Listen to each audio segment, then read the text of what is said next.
Hey, Fidelity, how can I remember to invest every month? With the Fidelity app, you can choose a schedule and set up recurring investments in stocks and ETFs. Oh, that sounds easier than I thought. You got this. Yeah, I do. Now, where did I put my keys? You will find them where you left them. Investing involves risk, including risk of loss. Fidelity Brokerage Services, LLC, member NYSE, SIPC.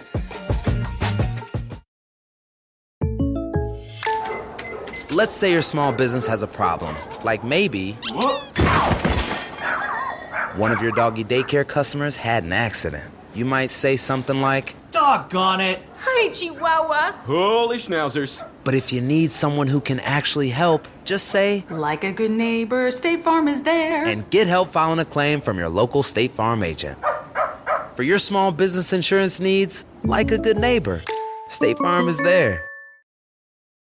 Have you met All Modern? All Modern brings you the best of modern furniture and decor all in one place. Save up to 70% during their big sale of the year. Update your space with modern dining tables, chairs, and more. All on sale at All Modern, a Wayfair specialty brand. Plus, get fast and free delivery. That's modern made simple. Shop the big sale of the year October 26th through 29th online at allmodern.com. You're listening to the Archaeology Podcast Network.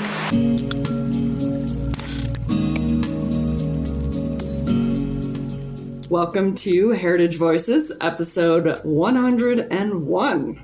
I'm Jessica Uquinto, and I'm your host, and today we are talking about Chance Ford, finally! Before we begin, I'd like to honor and acknowledge that the lands I'm recording on today are part of the Nooch, or Ute Peoples Treaty Lands, the Donata, and the ancestral Puebloan homeland. So obviously, today we have Chance Ford on the show. Chance Ford was born and raised in South Dakota. He is an enrolled citizen and tribal member of the Cheyenne River Sioux Tribe. Chance began his education at SIPI, a tribal college in Albuquerque, New Mexico. He completed his bachelor's at Fort Lewis College in Durango, Colorado, then on to receive his master's from the University of Colorado in Boulder.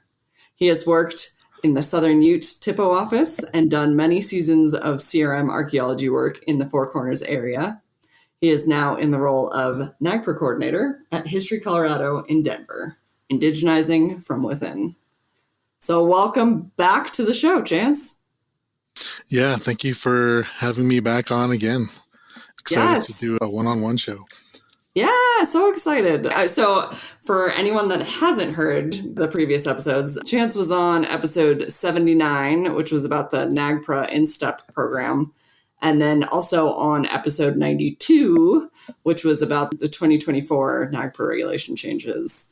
And I have been harassing Chance since you were at Fort Lewis. I mean, do you remember how many years ago? Yep, since Fort Lewis. Yep. To come on and do a one-on-one show, and finally everyone gets to hear all of this gloriousness. So I'm very excited, really looking forward to chatting and hearing more about your journey, which I kind of saw from the outside, but hearing it from your side will be exciting. So to get us started, how'd you even hear about this work? What got you interested in this field? Yeah, so when I think about how I got into the field of anthropology in general, I think it started a little bit by accident. When I first transferred to Fort Lewis, like when you introduced me, you mentioned I went to SIPI, and I completed my 2-year associate's degree at SIPI in liberal arts because I knew that at some point I wanted to transfer to a 4-year college. So when I finally did that and transferred to Fort Lewis, I was speaking with my academic advisor at the time, and he mentioned I had to choose a major. And I didn't quite know what I wanted to choose. So he started explaining to me sort of what the options were, and anthropology is what came up.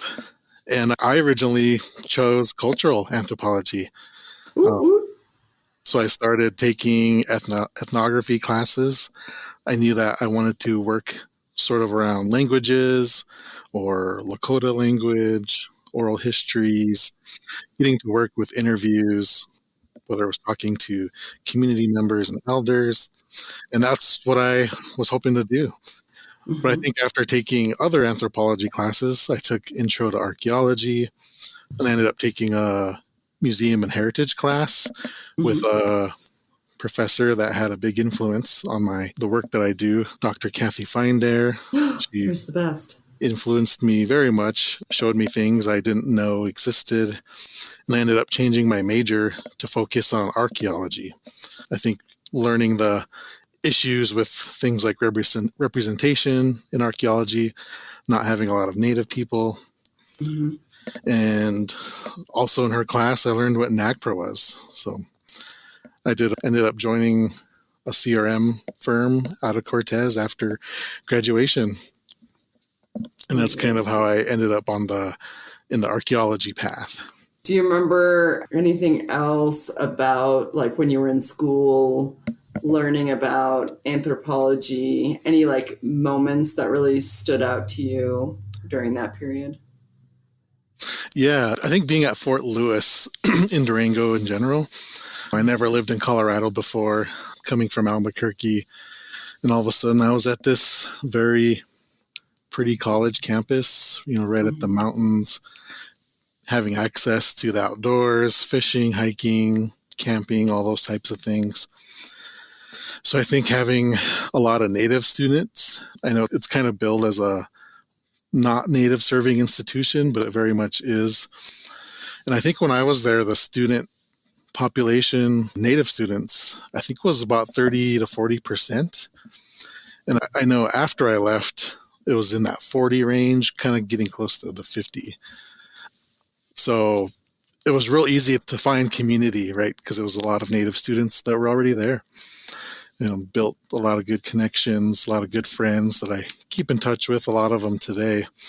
But I think being able to take these anthropology classes really helped show me the issues within these fields in archaeology, in museums. And it really hit me that I wanted to be a Native person in those fields. I wanted to see what these issues were or why they exist, right? Things like why Native people are kept in museums, right? Our ancestors, cultural items, objects of cultural patrimony, but also the archaeology field. I kind of wanted to see firsthand why there wasn't very many Native people that you see working in archaeology. And I got to see a part of that too. The company I worked with, I was the only Native person on staff. And I don't think it's because there were none applying. I don't know if any were applying. I guess I don't know their application history or process, but I think it was very much connected to the spiritual aspect of archaeology. I know a lot of my classmates that I talked with, we all had these spiritual protocols that we considered in our work, whether it was being around sites where ancestors were or having to handle or touch these sacred items. A lot of us still connect to our homes back on the reservation.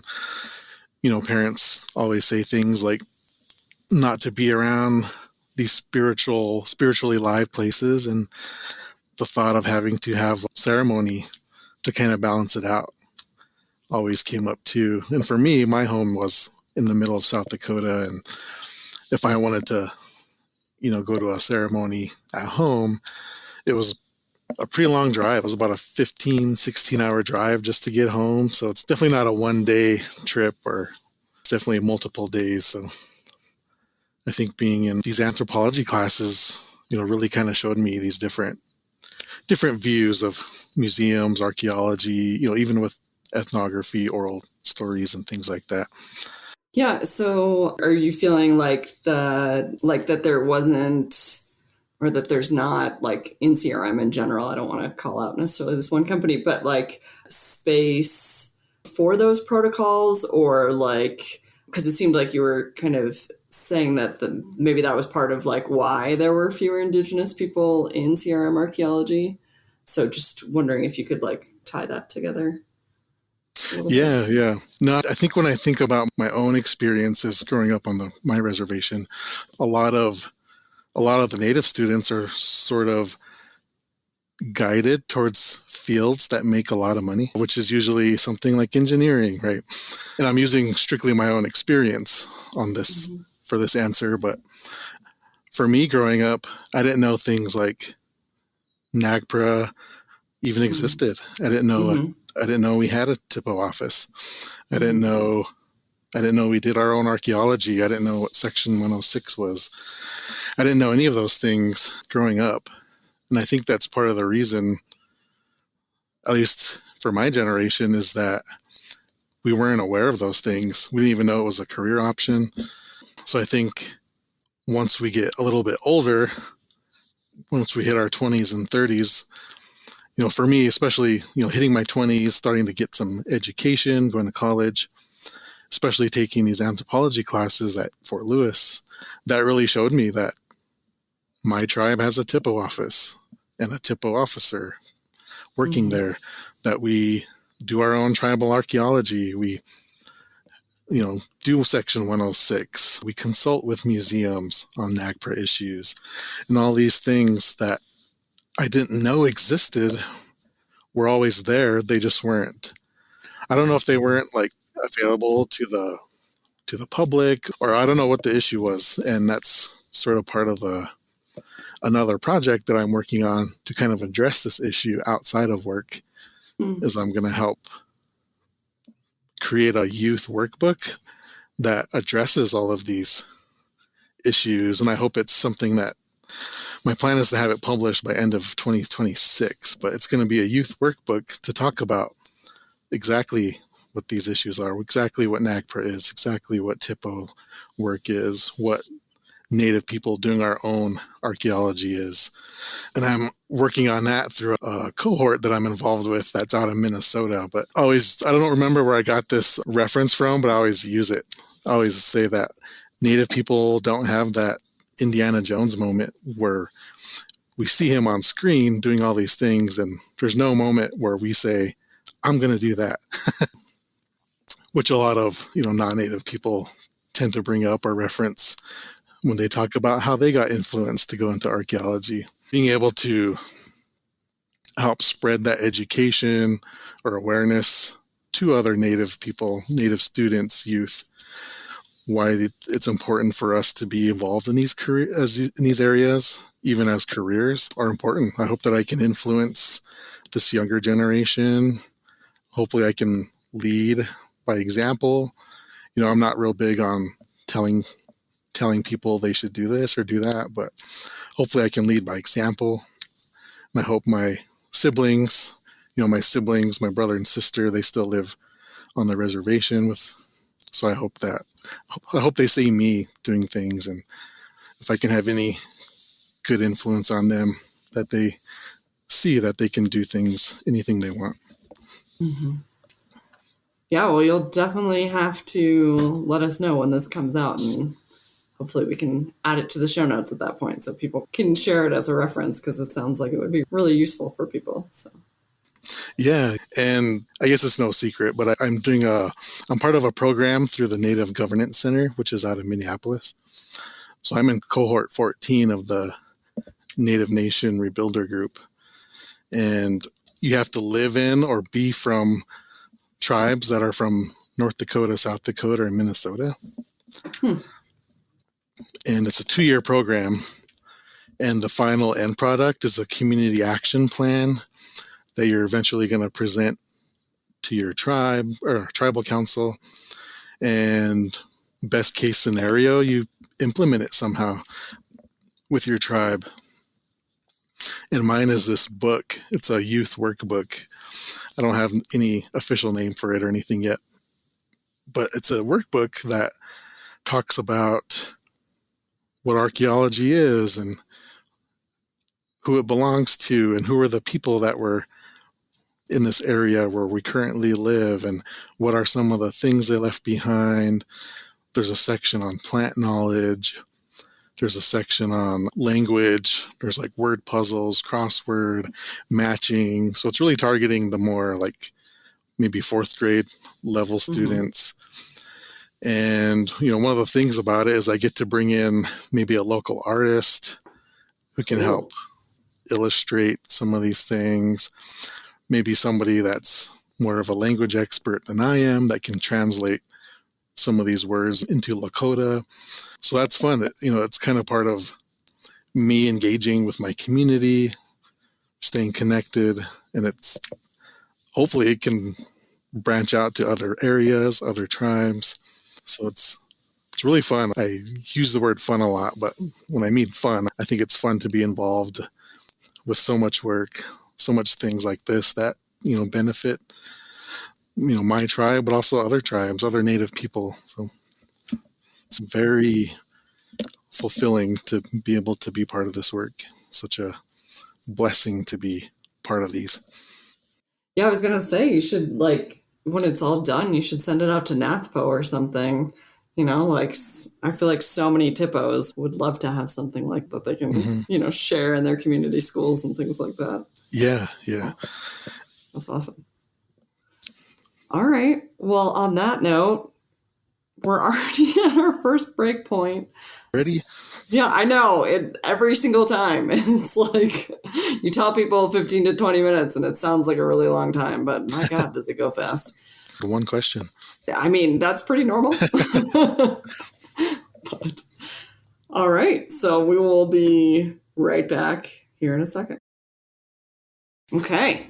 So we talked about Fort Lewis. We talked about a little bit about CRM and this booklet that you're working on. So let's talk about your master's, University of Colorado Boulder.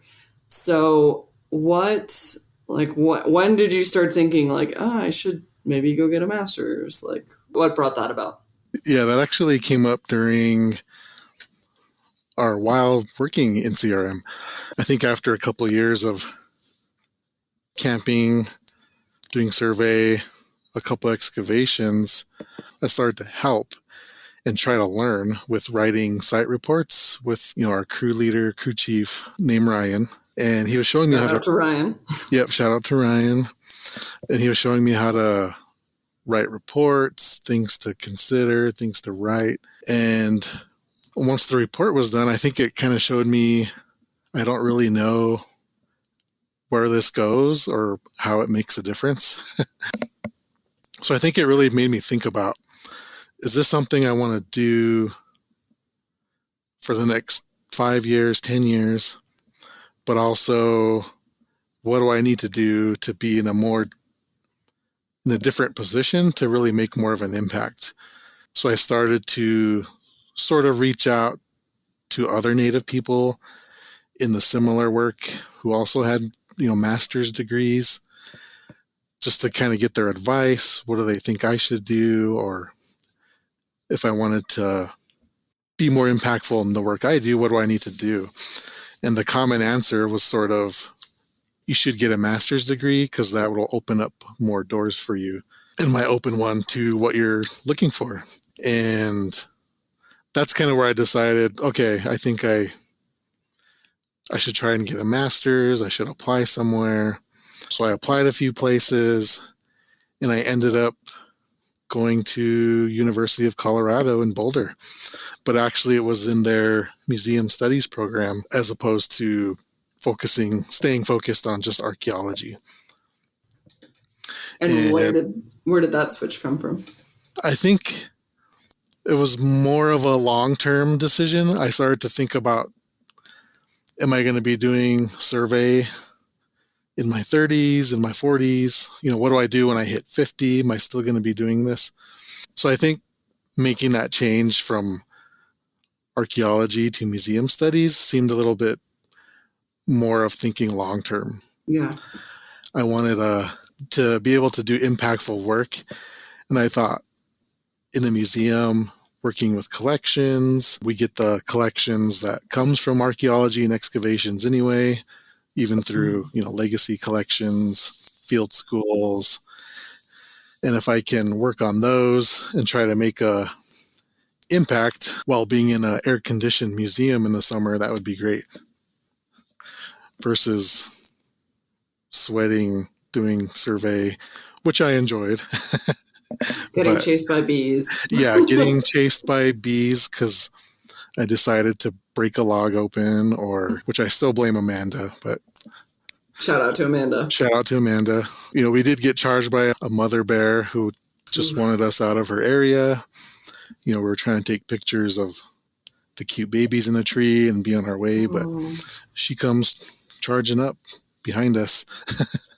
Yeah, she didn't think it was super cute. Yeah, she didn't like it. It was so loud. I actually thought a car was driving through the trees. Wow. That's how loud she came crashing through the aspen trees. That's so scary. And then she gets, 20 feet from us and starts standing up and swiping the ground. And all we could really do was wave our high-vis vest and yell at her. And thankfully, that's as close as she got. And then she ran off. But yeah, good story now, but it wasn't fun at the time. Yeah. So kids, CRM is dangerous. Yeah, so it's dangerous, especially having to go survey these areas where there's no roads or, the public doesn't normally access. So we're just way up high elevation in the aspens, and turns out there's bears there. Yeah, bears and bees. Bears and bees, yep. Yeah, so, just thinking the long term, I think working in a museum, having a office job where I can work directly with tribes, with tribal representatives, NAGPRA coordinators, things like really made me want to move into the museum world. And that's what I ended up doing at CU Boulder, they also had a really good reputation. Their museum program had a good reputation. I heard nothing but good things about it. And I was happy to be there. And I think one thing I didn't know at the time was working in Four Corners. I was ultimately working in archaeology. That was very Southwest based. The tribes were from the Southwest. And once I got to Boulder, starting the master's, I learned very quickly that the Front Range was very plains associated. Utes, Cheyenne and Arapaho. The state acknowledges these 48 tribes, or if you separate them, it's 51 nations. So I think being in the Front Range really benefited me more than I realized when I first got here. Since I'm from South Dakota, the Plains, I was able to connect with the Plains tribes right away, getting to work with them. I started doing some GA work on some horse bones, some horse remains. And when I received them, they were very much thrown into a box, crumbling together, scraping, breaking. And that's kind of what inspired my master's thesis to work on. And I decided to write about the treatment of animal remains in museum collections. They should be considered for their cultural significance, how they're important to tribal people, spiritually. And what came out of that was a couple papers on horses. Me and my advisor and a bunch of other co-authors did a big paper on horses in Science magazine. And then I recently did one this past spring that was published in SAA, Advances in Archaeological Practice. And it's towards the treatment of animal remains in museums. So we can put that link in the show notes too. Yeah, so I didn't know how great it would be to work on a master's in the Front Range in museums, working in Denver. And I didn't grow up in the city at all. I grew up on the reservation. So to me, Denver is a big city. There's just so much things to do. It's fun to work downtown and, come outside and see all the big buildings with all the lights on, right? The cityscape, things I never thought I would live here. So it's been really fun getting to know Denver, getting to know the Denver urban native community, access to so much entertainment, things to do. And if I need to go home to South Dakota, it's only a 5-6 hour drive. When I was living in Durango, it was at least 15. Yeah. So further from Cortez. Easier to keep that connection to home. People can come visit easier. Plus, I like sports. It's fun to see you football, Broncos, Avalanche, and things like that. So can you, obviously, like you said, we can link to those papers in the show notes, but are there some highlights that you would especially want people to think about or know if they're working with animal remains in their collections? Yeah. So one of the things the thesis or these papers focus on is knowing what you have. You can't really do anything until you know what you have, which that could be somebody with some zoo archaeology experience or animal osteology, right? I think once you know what you have, whether it's horse or deer, bear, rabbits, anything like that, I think that's where you can really start the discussion on what importance these animals have with the tribes that might be connected to the sites they came from, right? Some of the horses we had used or studied came from New Mexico. They were from one of the pueblos.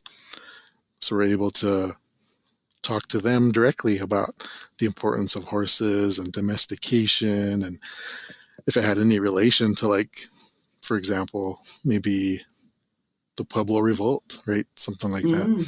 Wow. Since more common accepted idea is that when the Spanish Revolt happened in 1680, horses were then kind of dispersed through the rest of the country from that date, 1680. But, the horse paper that was in Science Magazine, we kind of talk about how some of the analysis we got showed horses were being taken care of well before 1680. Yeah.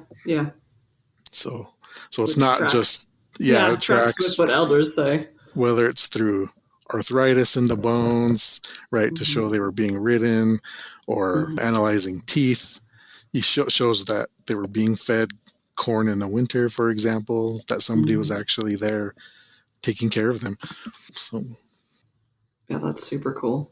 Definitely, everyone will have to check out the full papers and see, because I'm sure there's a lot more there even. Yeah, and that's finding out what you have is kind of the main point there. But, in terms of, like, in museum collections, you have to consult on NAGPRA items, but you can include animal bones. Tribes have animals that are important to them culturally, spiritually. Show them buffalo skulls, show them eagle parts, show them, all these different things. And I think that's kind of the main takeaway that we were trying to get to, was that at the point of excavation, it's archaeologists that determine what these are. Is it an animal? Is it an artifact? Right. And why do you separate them and not keep them together? So I think that's kind of what goes into, especially these legacy collections, right? It's the non-native archaeology students who might be at field school. They're making the determination of separating the context, right? Losing a lot of context. I'm skipping ahead a little bit, I guess, but does History Colorado have animal remains in your collections? We do a little bit, but it's usually through excavations that happened that we didn't do. State permitted excavations that now reside in our, like, state repository. But here in the building, here in the History Colorado Center downtown Denver, we do not have any. This is strictly like our anthropology collections. We have a lot of military collections, clothing collections, and of course a lot of the historical items that are related to the history of Colorado. Historic furniture, barbershop chairs, things like that. Cool. It's pretty fun to see, actually.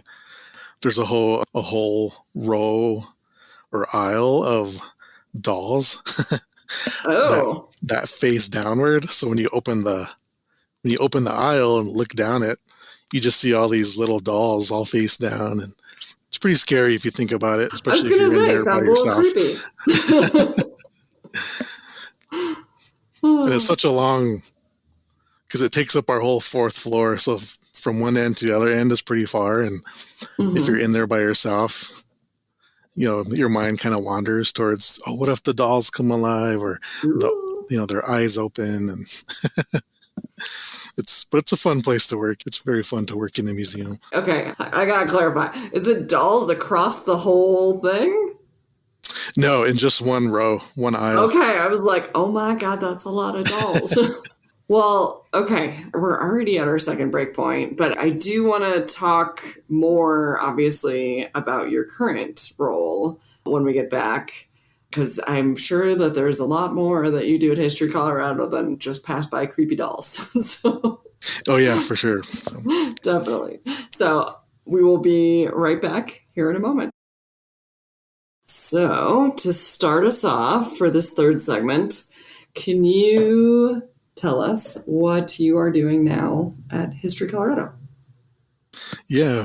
So this month is my 2-year work anniversary of being here at History Colorado in this position. I have been the NAGPRA Collections Specialist is the official title, but most people just say NAGPRA Coordinator, which no matter, even if I say the official title, people will still say that. NAGPRA Coordinator or NAGPRA Liaison. I've heard NAGPRA Officer. I've heard somebody call me NAGPRA Manager. So NAGPRA Manager? Yeah. So I'm the NAGPRA Collections Specialist, but I think NAGPRA Coordinator I'm okay with because it seems kind of broad. And yeah, just next week actually will be my 2-year anniversary. I actually interned here when I was a grad student under the previous NAGPRA coordinator. So when I applied here and interviewed, I like to think it was helpful that some of the staff already knew who I was and what my perspective and thoughts were on doing NAGPRA work. So it was good to get to meet people in my internship.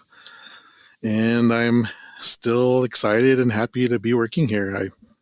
This is exactly what I was hoping to get. NAGPRA work is very impactful. I get to work with tribes directly, with TIPOs, with NAGPRA coordinators. I get to coordinate all of the consultations. I get to build the agenda, do all the travel arrangements. And when we're having these meetings, it's very fun for me because we're a room full of Native people and we get to be ourselves and laugh and joke and still get things done. And, it's important for me to make them feel welcome and happy to be here and work with us. And I hope I continue doing that. Yeah. So, okay. Can you tell us, since we're on this high note right here, what some of the highlights have been of your efforts through the years and maybe some of the most effective outcomes that you've seen? Yeah, I think one of the highlights is hearing feedback from the TIPOs and tribal reps that we work with. Not that I expect feedback, but they're giving it to me on their own. I had one tribal rep that came in this past summer and he told me that he thought I predetermined what objects we were going to look at, and that was it. But once we finished reviewing those, we moved on over to some of our cabinets and our drawers, and we were just starting to open and look at everything else. And when we were done, he kind of mentioned to me that he wasn't used to being able to open drawers and cabinets on his own, and that he was really pleased and thankful that we were doing it that way. But it also helped me kind of remember that museums today still don't always treat Native people the way they need to be treated, respectful or ethically, or, just treating them like people. And I think that's something I really want to be able to do, to continue doing, is, as long as I'm here, I'm not here to hide anything. I'm not here to set out a set number of items and then that's it. We want to set the example here at History Colorado. We want to be a great positive example and lead by example. And if we can bring tribal people in and show them everything we have and more. That's what we want to do. We want to continue being that leader in repatriation efforts. So that's one good thing that I recently heard. And I think one of the other highlights for me is before working here, I knew that since the law existed in the 90s, 2000s, that there was probably tribal requests for objects that were probably denied in the past. And one of the things I wanted to do coming into this job is revisit those old requests that were denied in the past. And I haven't found very many here, but there was one that was requested several times in the 90s. And we revisited it with the tribe and were able to get that returned. And I think that's very important, that to revisit, we could still get sacred objects of cultural patrimony returned to descendants or the tribe. And in general, I just hope the tribes know that I'm here to help them. I'm from a tribal community myself, so my work is definitely guided by how I was raised and where I grew up, and that's what keeps me going here today. Yeah. So on that note, what were some moments throughout your journey that were really impactful, like big learning, aha type moments? Yeah. I think going through college classes and grad school, right, especially when it comes to ethical issues in the field, we always read case studies, looked at articles where it talked about, the issues within museums and archaeology that, representation, of course, is one, that there's not very many people in museums, especially in, above entry level positions, right? Mm-hmm. In CRM and archaeology, right? It's always the architect, right? The person doing the survey, things like that, excavation. So it's important to have Native people a little higher up, right? Whether it's the crew leader, crew chief, mm-hmm. or even all the way to starting their own CRM company. But same thing in museums, right? There's always Native people interested or interning who want to be in collections or in curation, or in my case, in NAGPRA work. I'm the only NAGPRA person here at History Colorado, so I feel like I can kind of guide the work the way I want to. So, but there's still issues there, right? There's still issues around,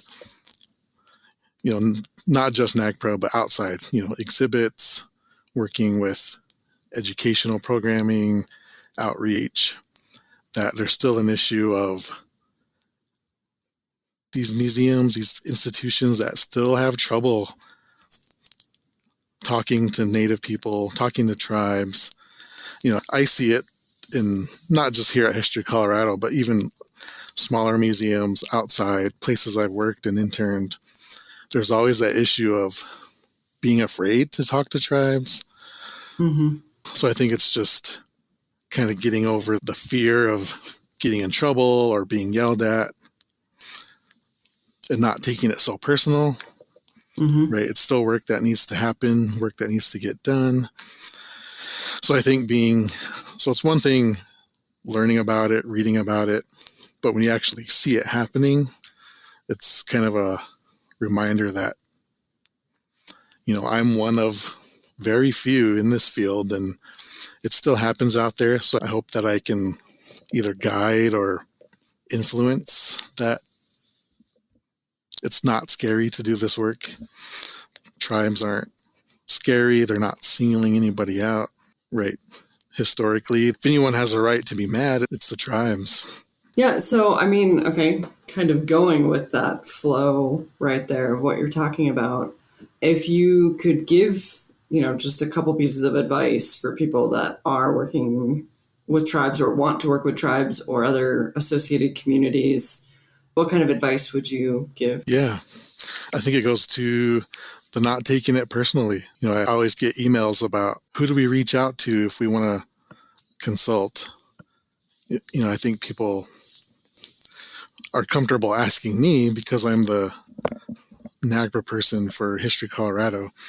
And what I always tell them is you have to be able to call them on the phone, right? TIPOs are very much busy in their own work.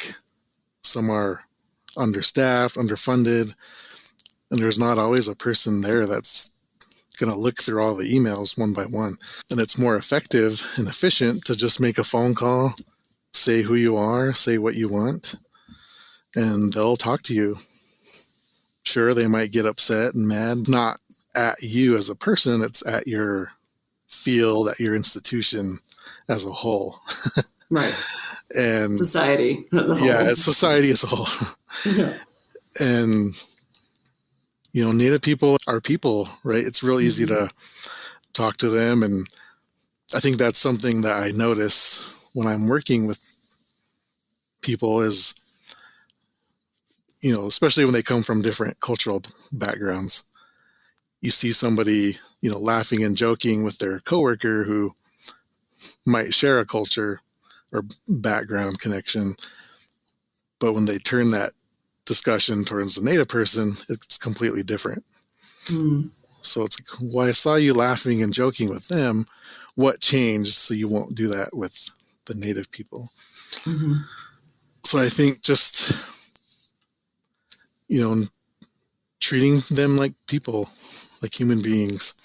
And I know getting the proper authorized tribal representatives to work with is a big deal. I know a lot of the TIPOs that we consult with, they always tell us that they want to know everything that's going on.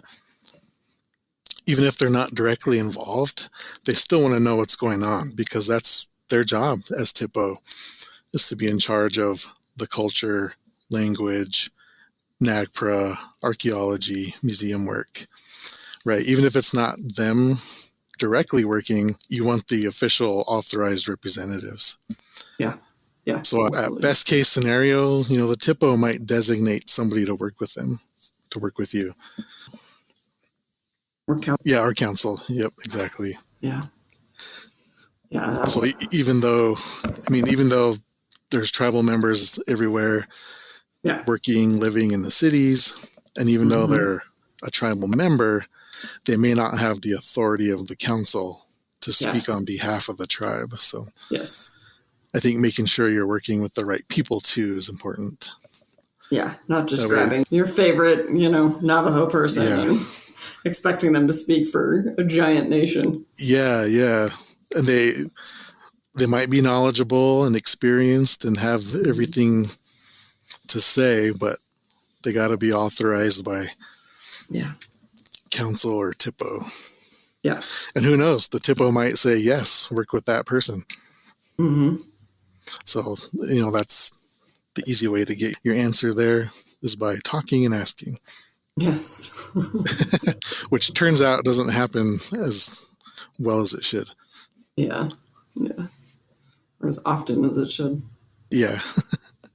Wow. Okay. Well, we're right at the end. So is there anything that you feel like you wanted to talk about today and didn't get the chance to? Anything that you would really want listeners to know either about your work or how they should do things or whatever?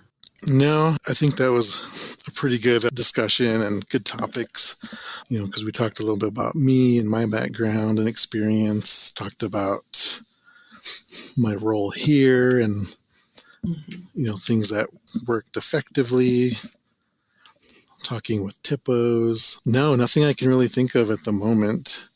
I'm sure once we're done, like 5 things will pop up. 3 a.m. You'll call me. Yeah. It's like, I just thought of something. I'll send you an email at 3 a.m. Yeah. Brian's like, why is your phone going off?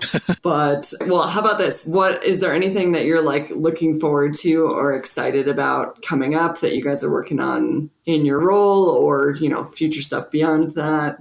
What are you looking forward to besides this booklet coming out? Oh, as I mentioned with the new NAGPRA regulations that came out last January, and it's been adding these areas I didn't know I would be working in, right, with education programming, with exhibit development. I do get to now be involved in those things. I think being able to talk to students and college students has been really fun for me to begin doing. A lot of outreach. I never really viewed myself as like a teacher before, but being able to stand up in front of a college class of undergrads who are interested in archaeology or museum work, they get to ask me questions that I always wish somebody would ask me so that I can tell them my point of view. That's been really fun. I've been able to talk to maybe 3 or 4 college classes at this point, and 3 have been in person, 1's been by Zoom, and it's very fun to be able to answer questions. Or what's it like, some are pretty basic, like what's it like to work in a museum, or what should we know if we want to eventually work in a museum? How should we build our experience, or what should be on a resume that would pop out? And then there's a few specific ones that are, what do you do in NAGPRA when this comes up, or if there's an issue around affiliation. So I think being involved in talking to students and development of exhibits, programming, those are things that have been fun for me. And I didn't think I would be doing those in this position when I first applied. Yeah. It's always fun when you get to kind of play with it a little. You get to that point. Yeah. You're far enough in. You can, yeah. I think another thing it showed me is how much all of those things overlap with NAGPRA. Whether it's deferring to tribal knowledge, or working with the right representative, or even defining what is a cultural item, a sacred object, right? If you have to defer to tribal knowledge, then it's the tribe that pretty much defines what a sacred object is. So it doesn't matter what the museum documents, history, database says. If the tribe says it's sacred, then it's a sacred item. Yeah. So it's been really fun to work on all those things.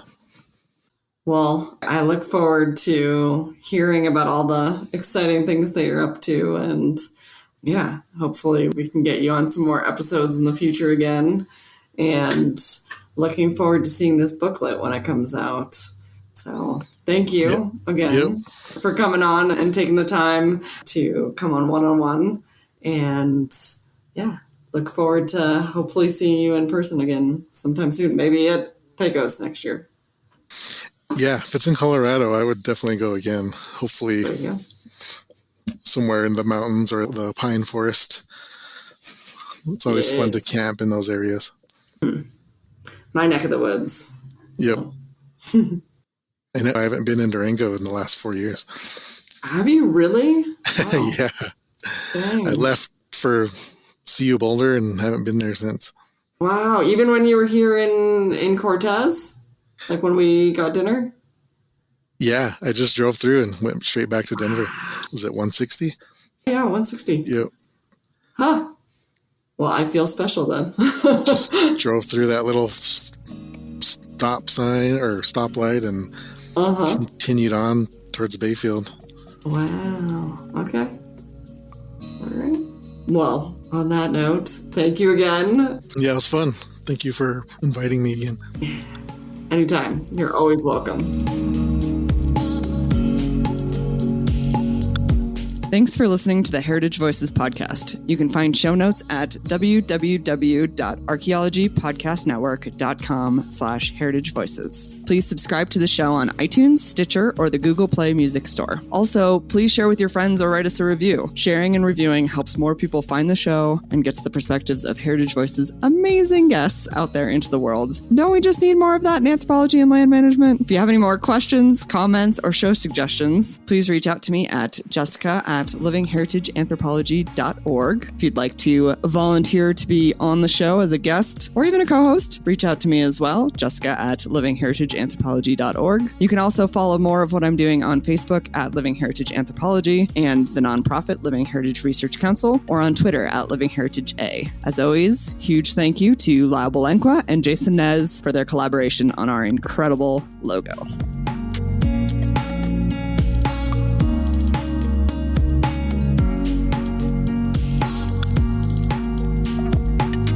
The Archaeology Podcast Network is 10 years old this year. Our executive producer is Ashley Airy, our social media coordinator is Matilda Siebrecht, and our chief editor is Rachel Roden. The Archaeology Podcast Network was co-founded by Chris Webster and Tristan Boyle in 2014 and is part of Cultural Media and DigTech LLC. This has been a presentation of the Archaeology Podcast Network. Visit us on the web for show notes and other podcasts at www.archpodnet.com. Contact us at chris@archaeologypodcastnetwork.com.